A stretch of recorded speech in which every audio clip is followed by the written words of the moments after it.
L'invité politique sur Radio Classique et Public Sénat. Bonjour Gilles. Bonjour Nicolas Dupont-Aignan. Alors revenons évidemment au fondement de tout ce qui se passe. On va essayer de voir ce qui pourrait se passer, l'analyse que vous en avez, ce déjeuner avec l'ancien président de la République, mais le fondement du départ, d'après vous, puisqu'on vous a pas trop entendu ces derniers temps sur ce thème-là, c'est une haine fondamentale entre deux personnalités qui veulent accéder à la prochaine présidentielle, où il y a vraiment des différences idéologiques? Je suis très partagé là-dessus, parce qu'en vérité, quand on regarde le fond de leur projet politique, il est quasiment identique. En revanche, pour se différencier, et peut-être aussi parce qu'il y a une différence de conception de la société, il y en a un qui apparaît plus centriste et l'autre plus à droite. Mais quand vous regardez les alliés, Raffarin qui se dit centriste et l'allié de Copé qui se dit de la droite décomplexée, bref, avec Fillon, il y a Ciotti qui ne me paraît pas être d'une droite très modérée, bref. Donc c'est une affaire de haine.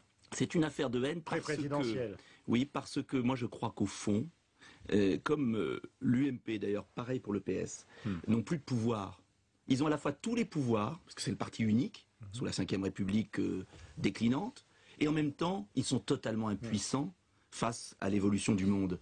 Et donc, comme ils ont renoncé en fait à changer les choses du pays, ils se déchirent pour la place, pour le siège.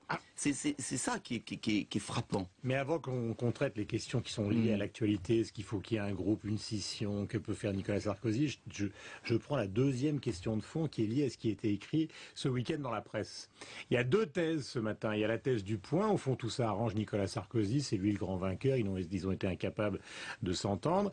Et il y a la thèse du Monde, encore une fois ce week-end, expliquant que finalement c'est lui le fossoyeur de l'UMP. La droitisation de la campagne, l'humiliation d'un certain nombre de chefs, personne ne l'a suivi. Quelle est la thèse de fond qui vous paraît la plus probable? Et après on enchaîne sur l'actualité. Moi je crois que le plus probable c'est la seconde thèse, c'est-à-dire que jusqu'à un certain point l'opposition entre Copé et Fillon arrangeait Nicolas Sarkozy. Mais là, vu la destruction de l'UMP, l'écœurement des militants, je crois que ça va lui nuire. Mais je vais plus loin. L'enjeu majeur aujourd'hui c'est quoi? C'est le discrédit total des dirigeants de notre pays, économique, financier et maintenant politique. Vous savez, comment des hommes qui ont gouverné la France et qui prétendent la gouverner, parce qu'ils se battent pour quoi? Pour gouverner. Comment peuvent-ils être crédibles vis-à-vis des Français alors même qu'eux ne se respectent pas, ne respectent pas leurs militants, ceux qui donnent leur temps, leur argent, leur sueur, leur idéal pour eux? Et c'est ça le problème de fond. Et vous aviez la même chose au Parti Socialiste. Et pour moi, c'est bien au-delà. Oui, bien sorti, ça veut dire quoi? Ça veut dire qu'ils ont gagné la présidentielle. Et ils font quoi? Ils renoncent à toutes leurs promesses, le pays est à volo. Ça veut dire quoi? Ça veut dire que c'est bien davantage une crise de régime. C'est la crise d'une pensée unique, de partis qui ne sont là que pour le pouvoir, mais qui ne sont pas là pour servir les Français. C'est ça l'enjeu bien plus profond. Après l'analyse de ce qui se passe, justement le factuel, ce qui va se passer, scission, pas scission, Sarkozy à l'heure du déjeuner, Gilles Leclerc. Nicolas Dupont-Aignan, vous connaissez bien l'UMP et ses dirigeants. Au point où on en est aujourd'hui, est-ce que vous considérez qu'au fond, on a atteint un point de non-retour, que l'UMP va exploser? Et est-ce que vous avez l'impression que la droite est un peu en phase de première recomposition? Vous savez qu'elle explose ou pas, ça changera rien puisqu'ils ont renoncé à changer les choses. C'est pour ça que je suis parti, moi. Vous savez, moi je suis parti de l'UMP parce que j'étais en désaccord fondamental sur le cadre européen, qui pour moi empêche de changer les choses, justement. Mais je suis parti aussi parce que moi, j'ai connu les tricheries. À l'époque, j'ai pas saisi la commission du recours, il y en avait quasiment pas. Et puis j'étais mis de côté par tout ce beau monde qui en fait avait triché à 2 reprises, 2002-2004. Donc j'ai très bien compris comment ça fonctionnait. Mais je crois que qu'ils explosent pas, les Français s'en fichent. Les Français ont compris qu'ils ne changeraient rien, que c'était des jeux de pouvoir. La vraie question, c'est comment la droite, et au-delà de la droite, comment le monde politique apporte des solutions aux problèmes de nos concitoyens, qui sont le chômage, l'insécurité, la mondialisation. Ah oui, mais évidemment. Mais c'est pas le c'est le sujet. Guillaume Durand. Non, mais là, c'est un enjeu de pouvoir sur une séquence. Mais pourquoi il y a un enjeu de pouvoir comme ça, Guillaume Durand, à votre avis? À votre avis? Mais tout simplement parce qu'ils veulent être dans une position particulièrement favorable dans la perspective des présidentielles. Oui. Voilà. Mais pourquoi ils se déchirent tant? Pourquoi ils sont capables d'aller à ce point de déchirement? C'est parce que l'idéal a complètement disparu. Le sens de leur action a disparu. Vous savez, dans tous les partis, il y a des conflits. Il y a des haines recuites et cuites. Mais il y a quelque chose qui dépasse ça. C'est l'idéal. Qu'est-ce que défend l'UMP? Et là, il y a un problème de fond. Est-ce que l'UMP défend la nation? Est-ce que l'UMP défend l'Europe fédérale? Est-ce que l'UMP défend le partage social? Est-ce que l'UMP défend le libéralisme plus dur? En vérité, on a mis tout le monde dans la même boutique. Donc ça veut dire, Gilles, ça signifie donc que ce travail idéologique n'a jamais été fait ou n'a pas été fait. C'est un peu ce que disait Guillaume tout à l'heure. Est-ce que c'est pas de la responsabilité tout de même de Nicolas Sarkozy? Est-ce que c'est pas la fameuse thèse de dire qu'au fond, il s'est rien passé sur le plan des idées pendant les dernières années? Nicolas Sarkozy a été pour l'UMP le talent tactique pour échapper à la mise en place d'un vrai projet politique. Et en vérité, dès le départ, on a voulu fondre le RPR gaulliste, les libéraux, les centristes, qui n'étaient pas d'accord sur l'ensemble. Le point d'accord des gens de l'UMP, pas des militants, parce qu'il y a des militants très différents, mais des dirigeants, c'est quoi? C'est la place, c'est le pouvoir. Quand ils ont le pouvoir, ça tient. Mais c'est exactement la même chose au Parti socialiste aujourd'hui. Quand il y a le pouvoir, ça dissimule les lignes de fracture. Et puis, quand le pouvoir n'est plus là, ça explose. Mais derrière ça, qu'est-ce qu'il y a? Il y a le fait qu'on veut imposer en France un bipartisme. On veut que deux partis dirigent tout à intervalles, c'est-à-dire le parti unique de gauche quand il est au pouvoir. Or, c'est un peu à l'image des grandes démocraties occidentales. Excusez-moi, j'étais en Allemagne ce week-end à Berlin pour un colloque. À Berlin, il y a des libéraux, il y a des sociodémocrates, il y a le parti plus à gauche, il y a plusieurs partis. Il y a quand même deux grandes forces. Il y a deux grandes forces, mais il n'y a pas la volonté, comme en France aujourd'hui, de monopoliser tout le débat politique par deux forces qui en fait font la même politique. Et vous avez un désaccord fondamental sur la nation à droite, avec le Front National d'un côté, avec Debout la République, avec par exemple Borloo sur l'Europe, et puis vous avez à gauche la même chose avec le Front de gauche. Donc c'est beaucoup plus profond.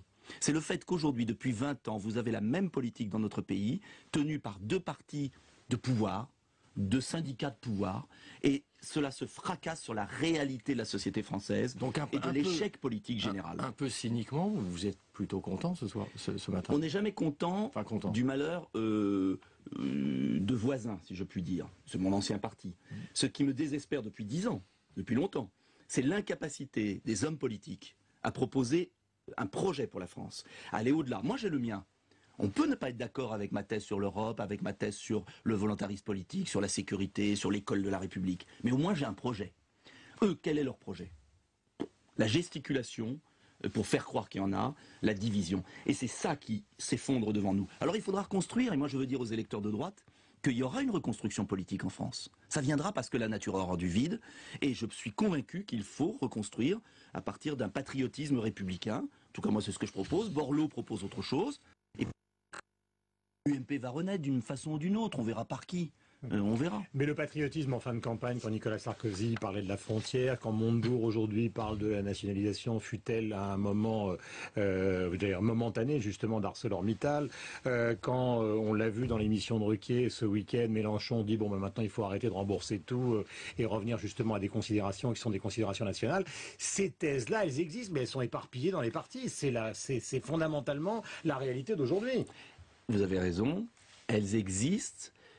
Comme désir, comme... non, ArcelorMittal... Attendez, là on commence à venir dans du concret. Mais jusqu'à maintenant, c'était un moyen de gagner les élections. Souvenez-vous, la fracture sociale de Chirac, souvenez-vous Sarkozy, les drapeaux tricolores en 2007. Si Sarkozy a échoué, c'est pas ce qu'il disait en 2012 qui a choqué. C'est le fait qu'il ne l'ait pas fait. C'est le décalage entre le discours et les actes. Alors on va voir si enfin on sort des discours, et par exemple, moi je le dis très clairement, j'approuve M. Montebourg. Il faut renationaliser. À la phrase que je cite pour les auditeurs et les téléspectateurs, nous ne voulons plus de Mittal en France parce qu'ils n'ont pas respecté la France. Vous signez? Je signe 4 fois. D'ailleurs, je suis l'un des seuls parlementaires à m'être opposé au rachat de la sidérurgie française par Mittal. Je l'avais prévu. Donc, mais attention, est-ce que c'est une parole encore de Montebourg? Est-ce qu'il y aura un acte derrière? Est-ce que c'est un élément de chantage, un élément du folklore politique? Ou est-ce qu'enfin on va gouverner en fonction de l'intérêt de la France? Pardonnez-moi, mais c'est ça l'enjeu. D'accord, mais on comprend que sur certains aspects, qui est dans un pays qui est le nôtre, des résurgences nationales, ça paraît fondamental. Autrement, on abandonne tout, il n'y a plus de nation. Mais quand même, il y a quelque chose qui m'a toujours paru inquiétant dans ce qui est dit, c'est cette idée que la mondialisation est une catastrophe pour tout le monde. Ça tient pas debout, cette affaire-là. Ça tient pas debout dans les beaux arrondissements de Paris, Guillaume Durand. Non, mais c'est absurde. La mondialisation, c'est un fait historique. Ben voilà. Mais c'est bon pour les Brésiliens, c'est bon pour les Chinois, ceux qu'on appelle les sous-développés il y a 25 ans. Excusez-moi, ça c'est votre opinion. Non. C'est votre opinion. J'étais prof d'histoire, on a tous raconté à tout le monde. Vous savez, la vérité, moi, je suis plus humble. Vous pouvez pas être contre le développement de la Chine, vous pouvez pas être contre le développement du Brésil. Il ne s'agit pas d'être contre, Guillaume Durand. Dire, nous les Français, on était bien comme on était avant avec Bouygues, numéro 1 mondial. Il ne s'agit pas d'être contre, il s'agit de défendre les intérêts des Français. Car la mondialisation, c'est une guerre économique et sociale. Donc ça, c'est différent. Mais je vous remercie de vos sanctions. Non. Être contre la mondialisation, c'est différent de dire on va défendre les intérêts des Français. Eh bien, écoutez, depuis 20 ans, on ne défend pas les intérêts des Français. Et la classe politique française est d'une naïveté totale. Moi, je me réjouis qu'enfin, dans la parole, on n'est pas encore dans les actes, on fasse comme les grandes puissances, comme l'Allemagne, comme la Suède qui est plutôt plus petite, comme la Chine, comme la Corée, et qu'on défende nos intérêts. On en est encore très loin. Mais parce que ce qui on en est encore très loin. Écoutez, vous me dites ça à chaque fois. Non, mais il n'y a pas de problème. Bien sûr, et d'une certaine façon, ils ont supprimé les activités en France. Ce qui ne va pas aujourd'hui, c'est que les décisions politiques qui sont prises, notamment au niveau de l'Union européenne, désarment le continent européen. Pourquoi? Prenons un exemple très concret, soyons concrets. Pourquoi l'Union européenne a signé un accord de libre-échange déloyal avec la Corée du Sud? Pourquoi, expliquez-moi Guillaume Durand, vous qui aimez tant la mondialisation, pourquoi les containers qui arrivent au Havre, d'après les chiffres des douanes, sont composés de 20% de produits chinois qui ne respectent pas la norme CE qui pourtant est imprimée sur les produits? Ça veut dire quoi? Ça veut dire que dans la mondialisation, la naïveté française et européenne désarme et nuit à l'intérêt des Européens. Là-dessus, moi, je suis totalement désaccord avec vous. Mais appliquons la mondialisation. Je vais vous donner un autre exemple qui n'est pas l'exemple maison, LVMH, etc. Prenez la Sodexo de Pierre Bellon, c'est un Marseillais. Il est même numéro 1 mondial des cantines. Eh ben, il a profité de la mondialisation. Il n'a pas truqué les steaks. Et actuellement, les Marines américains en Afghanistan mangent des produits français. Donc il y en a qui se débrouillent. Vous croyez que je suis contre ça, Guillaume Durand? Ben oui, vous êtes en train de nous dire les Chinois nous arnaquent. Mais à ce moment-là, vous pourriez dire la même chose pour Bellon. Mais non, mais excusez-moi, moi je regarde les chiffres. Il y a des Français pour qui ça marche. Il y a toujours des exceptions. Mais moi je regarde les chiffres, monsieur Durand. Et je vois que la France a 70 milliards de déficit commercial. Je vois que la Chine a un excédent commercial colossal, qu'elle sous-évalue sa monnaie, qu'elle est en train de nous racheter, qu'elle triche avec toutes les règles et que les dirigeants européens et français sont couchés devant elle. Mais il n'y a pas que des Français qui ne profitent pas de la mondialisation. Est-ce que c'est ce que j'ai dit? C'est bien, on a clarifié, c'est bien. Toute dernière question qui n'a rien à voir. Votre mouvement s'appelle Debout la République. À propos du mariage homosexuel, François Hollande dit il y aura probablement une loi si ce texte est adopté, mais ensuite j'approuve une liberté de conscience pour que les maires, éventuellement, si ça leur pose des problèmes, ne puissent pas célébrer ces mariages. Sur ce principe de la loi qui pourrait se décliner d'une façon ou d'une autre, qu'est-ce que vous en pensez? Deux choses. D'abord, la liberté de conscience, elle existe aujourd'hui. Je suis maire, quand j'ai pas envie de célébrer un mariage qui me revient pas, je délègue un adjoint. Donc j'ai tout à fait ma liberté de conscience. Le deuxième point, c'est pas le mariage qui me choque, moi, et qui pose un problème. Je n'étais pas hostile à l'idée d'une union entre homosexuels. En revanche, je pense que l'adoption, la légalisation de l'adoption par un couple homosexuel pose un vrai problème de société et comporte de vrais dangers pour l'égalité des enfants.